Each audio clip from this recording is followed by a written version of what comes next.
నీవు నన్ను పరిశోధించి తెలుసుకుని ఉన్నావు. నేను కూర్చుండుట నేను లేచుట మీకు తెలియను. నాకు తలంపు పుట్టక మునిపే నీవు నా మనసును గ్రహించి ఉన్నావు. నా నడకను నా పడకను నీవు పరిశీలన చేసి ఉన్నావు. నా యొక్క తలంపులను నా చర్యలన్నిటి నువ్వు బహుగా తెలుసుకొని ఉన్నావు. యెహోవా నా మాట నా నోట నా నాలుకకు రాకమునిపే అది నీకు పూర్తిగా తెలిసి వెనుకను ముందును నీవు నన్ను ఆవరించి ఉన్నావు. అంటే ఆయన మన చుట్టూ ఆల్రెడీ ఆయన మన చుట్టూ ఉన్నాడు. ఆయన మనతో ఉన్నాడని అర్థం. అంతా ఎవరు తెలుస్తుంది? మీ మానసిక బాధ, మీరు నడుస్తుంది, మీరు కూర్చుంటుంది, ఎక్కడ బాధపడుతున్నారో, ఎక్కడ పడుతున్నారో, ఎక్కడ లెగుతున్నారో, ఎక్కడ పడుకుంటున్నారో, ఎలా పడుకుంటున్నారో, ఎంతసేపు నిద్రపోతున్నారో, మెలుకుగా ఉన్నారో, మీరు ఏం ఆలోచించుకుంటున్నారో, ఎవరికి ఏం చెప్పాలనుకుంటున్నారో, లేదా ఎవరి నుంచి ఏమి మేలుని లేక ఎలాంటి సలహాని పొందాలనుకుంటున్నారో ఇవన్నీ ఎవరికి తెలుసండి? దేవుడికే తెలుసు, మనుషులకి ఎవరికీ తెలియదు. కాబట్టి దేవుడు ఇప్పుడు ఇవన్నీ నాకు తెలిసిన ఆయన, నువ్వు ఎందుకంతగా వెళ్ళిపోతున్నావు, సమాధానమైన జీవితం నీకు ఎందుకు, తిరిగి నా వైపు నువ్వు తిరుగు, నువ్వు నా వైపు తిరిగితే నేను నీ వైపు తిరిగి. మలకి గ్రంథము 3:7 మాట రాయబడు, నీవు నా తట్టు తిరిగితే నేను నీ తట్టు తిరిగి. నేను దీవించాలంటే నువ్వు నా తట్టు తిరగాల్సింది. ఒక మాట చాలు. మొదటి నుంచి 7 నా పితరుల మాట నుండి మీరు నా కట్టను గైకొని వాటిని త్రోసివేసి అయితే మీరు నా తట్టు తినరలా నేను మీ తట్టు తిరుగుతాను. ఎప్పటి నుంచి? పితరులు అంటే ఎవరో మన తాత ముత్తాతల నాటి నుంచి కూడా అలా తెలియదు. మనం తెలుసుకున్నామంటే ఇప్పుడు మనం కూడా ఏం చేసాం, మళ్ళీ దేవుడి దగ్గరికి వచ్చాం, బాగా ఉంది. సరిగ్గా పొందుకునే టైంలో మళ్ళీ అని తిరిగి పొందుకున్న దాన్ని కూడా ఇప్పుడు కూడా అదే చెప్తున్నాడు ఆయన. ఇప్పుడైనా స్టిల్ ప్రజెంట్ ఈ క్షణంలో నువ్వు నా తట్టు తిరిగితే నేను నీ తట్టు తిరుగుతాను. తర్వాత ఎంత చదవండి, అక్కడ కాదు, కొంచెం లాస్ట్ లో అక్కడ వదిలే. ద్వితీయోపదేశకాండము 11వ అధ్యాయము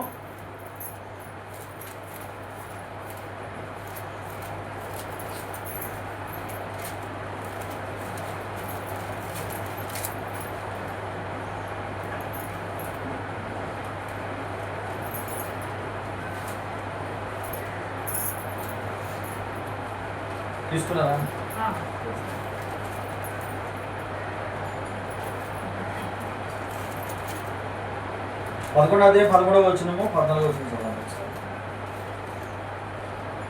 మీరు నా తట్టు తిరిగి అన్న కాడి నుంచి అలా అనుకుని అక్కడి నుంచి చదవండి. కాబట్టి మీ పూర్ణ హృదయంతోను మీ పూర్ణాత్మతోను మీ దేవుడైన యెహోవాను ఎలా అండి? ప్రేమించి తర్వాత ఆయనను సేవింపాలంటే ఆయనతోటే మనం జీవించాలి. నేడు నేను నీకు ఇచ్చు ఆజ్ఞలను, ఇప్పుడు ఏం చెప్తున్నారో దాన్ని, నేడు నేను మీకు ఇచ్చు ఆజ్ఞలను జాగ్రత్తగా వినేడల ఈ దేశమునకు వర్షమును అనగా తొలకరి వానను కడవరి వానను దాని కాలముల ప్రకారం కురిపించెదను. అందువలన నీవు నీ ధాన్యమును నీ ద్రాక్షరసమును నీ నూనెను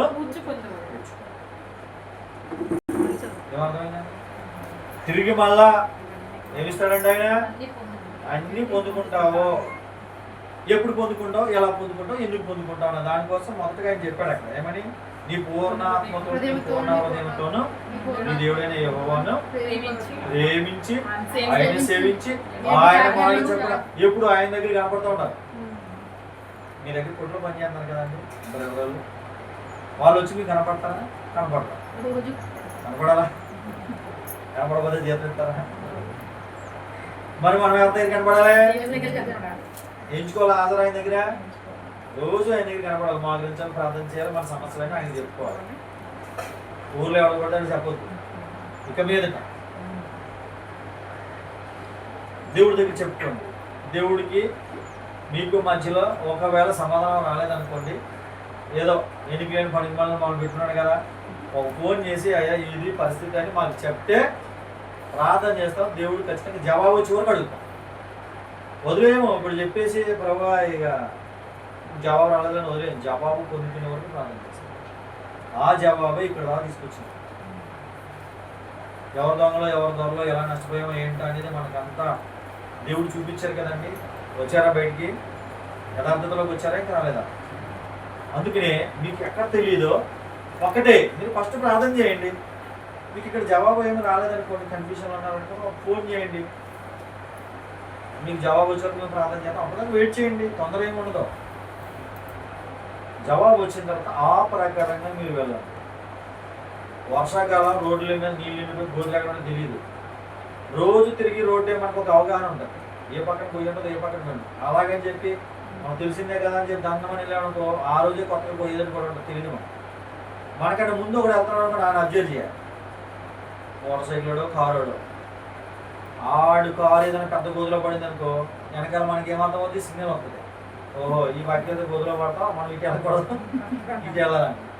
అదే దేవుడు చెప్తూ ఉంటాడు, ఏ రోజు టైం ఎలా ఉంటుందో ఆ సిచ్యువేషన్ అవ్వదు, మనకి ఎలాంటి ఉచ్చుతుందో మనకు తెలియదు కనుక ప్రతి నిమిషం దేవుడి దగ్గర అడిగి ఆచుతూ చెల్లినప్పుడు ఏమన్నాడు, మీ ధాన్యమును, మీ ద్రాక్ష రసమును, నూనెను అలా తిరిగి దేవుడు